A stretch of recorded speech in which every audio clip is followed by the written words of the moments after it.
সময় জিনিসটা কিন্তু খুব ইম্পর্টেন্ট, যেটা একবার চলে গেলে আর ফিরে আসা যায় না। ঠিক যেরকম শীতকাল, এই শীতে যদি এই শিম চচ্চড়ি না বানিয়েছো তাহলে তো মিস করেছো।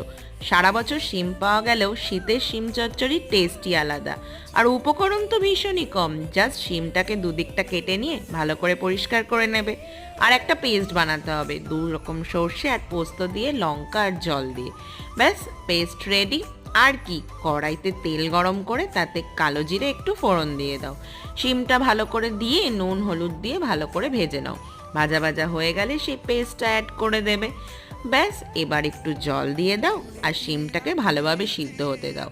আর যে মশলাটা আছে সেটাকে গামাখা করে নাও। তৈরি তোমাদের শিম চচ্চড়ি। কারা কারা এর মধ্যেই বানিয়ে ফেলেছো বাড়িতে, কমেন্ট করে জানাতে ভুলো না কিন্তু।